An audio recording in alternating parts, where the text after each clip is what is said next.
بسم الله. السلام عليكم ورحمة الله وبركاته. وعليكم السلام. معنا اليوم الناشط خالد. فأنا حأبدأ بالأسئلة فورا بإذن الله. مبدئيا ممكن تعرف عن نفسك للمستمعين، وما هي نشاطك وبأي منطقة في سوريا؟ نعم أختي، السلام عليكم ورحمة الله. وعليكم معكم السلام. الناشط الإعلامي خالد الحصني من ريف حمص الغربي، موجود حاليا بقلعة الحصن. تمام، أهلا وسهلا فيك، أهلا وسهلا فيك. ممكن تشرح شوي عن نشاطك للمستمع وعن الوضع الحالي هلأ بقلعة الحصن؟ نعم أختي، نحن كناشطين إعلاميين في قلعة الحصن نقوم بتغطية الأحداث في داخل قلعة الحصن وإيصالها للعالم الخارجي، إما بتصوير الفيديو أو بعبارة عن صور فوتوغرافية عن طريق الصفحات التي نقوم بها نحن، وبإدارتها نقوم بنشر هذه الصور والفيديوهات وإيصالها للعالم الخارجي عن طريق صفحات التواصل الاجتماعي. الله يعطيكم العافية. طيب اليوم يعني نهارك كيف يعني كيف بتقضي النهار بالعادة؟ يعني كيف مثلا بتروحوا من منطقة لمنطقة عم تصوروا من حي لحي؟ شلون يعني أعطي المستمع فكرة عن وضعك بقلعة الحصن يوميا. أختي، هناك صعوبة كبيرة في التنقل داخل قلعة الحصن بسبب القصف اليومي والهمجي والعشوائي الذي تقوم به عصابات الأسد وشبيحته على المدينة، فلا يمكن التحرك كثيرا بسبب هذا القصف. نقوم أحيانا باستغلال الفرصة وهي أثناء عدم القصف. القيام. الآن كما نسمع هناك قصف برجمات صواريخ على مدينة قلعة الحصن. نعم نعم نسمع. كما قلت لك، هناك صعوبة كبيرة في التنقل داخل مدينة قلعة حصن بسبب القصف اليومي والتي تقوم به عصابات الأسد. وهناك الطرقات أيضا كلها قصفت، لا يمكن التحرك بها بآليات أو نقوم بالاعتماد على السير للتنقل من مكان إلى مكان لتصوير الحدث. نعم. طيب مثلا القصف اللي هلأ سمعناه، هل هذا بيجي يعني بوقت معين يوميا ولا بكل أوقات النهار بتلاقوا إنه القصف شغال يعني؟ القصف على مدينة قلعة الحصن يوميا، لا يوجد له وقت، في صباحا ومساء، وكل يوم يقوم النظام بقصف المدينة، إما برجمات صواريخ أو بالمدفعات الثقيلة أو بمدافع 57 أو بمدافع 23 معيار 23 ملم. لا يوجد وقت محدد للقصف. نعم. طيب وهل يعني بالنسبة للأهالي اللي كانوا بقلعة الحصن قبل، شو صار فيهم؟ هل في أهالي موجودين؟ هل معظم الناس يعني تركوا المنطقة وطلعوا؟ ممكن تحكي يعني المستمع يمكن ما عنده صورة من هالشي، فشو صار بالأهالي؟ أختي، في قلعة الحصن يوجد 23 ألف نسمة، الآن بقي منهم 500 عائلة فقط. لا حول ولا قوة. كلهم هجروا من منازلهم بسبب دمار منازلهم أو استشهاد أحد أصحاب المنزل. ولا يوجد يعني حتى الآن يوجد فقط 500 عائلة في قلعة الحصن، وهي محاصرة، ويوجد بينهم أطفال رضع وأطفال بأعمار 3 سنوات وسنتين. والأهالي اللي طلعوا برات الضيعة في منهم يا أما تدمر بيته يا أما تدمر بيته، يعني ما عاد عنده شيء يضل فيه بالضيعة، يعني يروح. نعم نعم. طيب هلأ بهالحصار هدول الأهالي اللي بقيوا جوا ال500 عائلة، كيف عم يوصلن تغذية؟ كيف عم يوصلن أكل شرب؟ يعني مع هالحصار شو عم يعملوا بحالهم؟ كيف عم يطعموا أولادهم؟ ما في لا أكل ولا شرب ولا في مي ولا كهرباء. الأطفال ما عندهم حليب، ما في حليب للأطفال، في أطفال رضع ما في حليب لهم.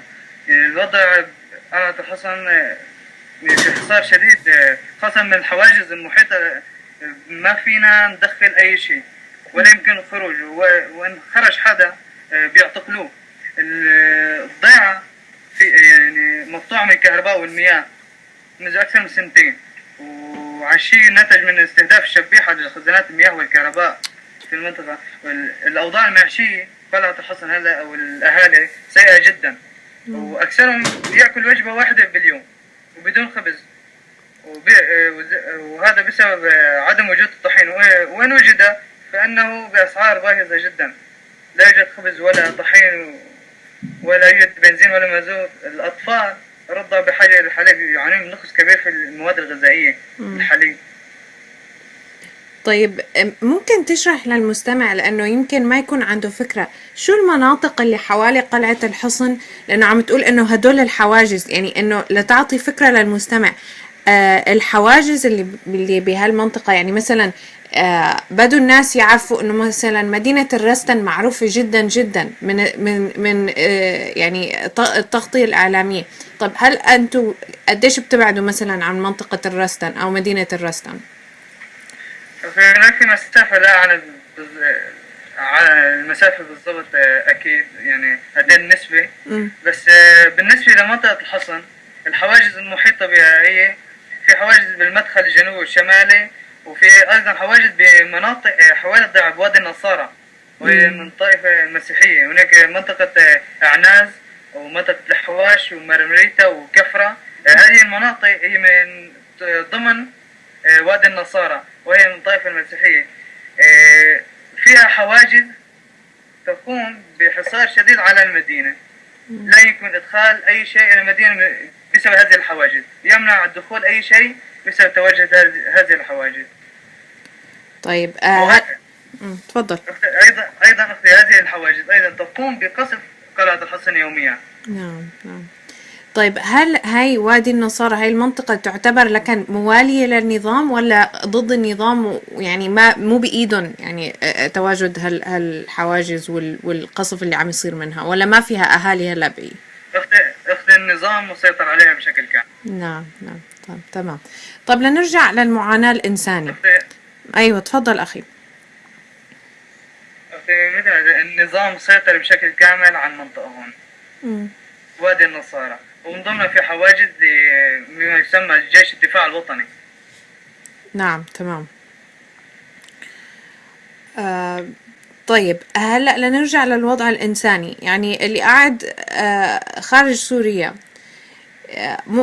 كيف ممكن يساعد منطقتكم بالذات؟ يعني إذا أنت بدك تنصح حدا ممكن حابب يساعد، كيف ممكن يساعد منطقتكم يعني بالحصار وما الحصار؟ شو ممكن يعني اللي بالخارج يعمل؟ هناك منظمات إنسانية، في هناك مجلس محلي في قلعة الحصن، ويأتي دعم من المجالس المحلية في المحافظة. وهناك أيضا في مبرة قلعة الحصن الخيرية، وهي مجموعة من الشباب العاملين عليها في الكويت يقومون بجمع الأموال معينة لإيصالها إلى الأهالي في قلعة الحصن. عن طريق هذه المنظمة يمكن لأي شخص يحب المساعدة فإن يتواصل معهم. يعني إذا أنت في أي رسالة حابب توصلها للخارج أو حتى للي داخل سوريا، شو الرسالة اللي بتحب توجهها للعالم وكمان للي داخل سوريا؟ بس جملة وحدية: أطفال قلعة الحصن المحاصرة أمانتكم جميعا. الأطفال هنا في حصار شديد، وهناك يعني ما فينا نوصف أداء الحصار قد إيه.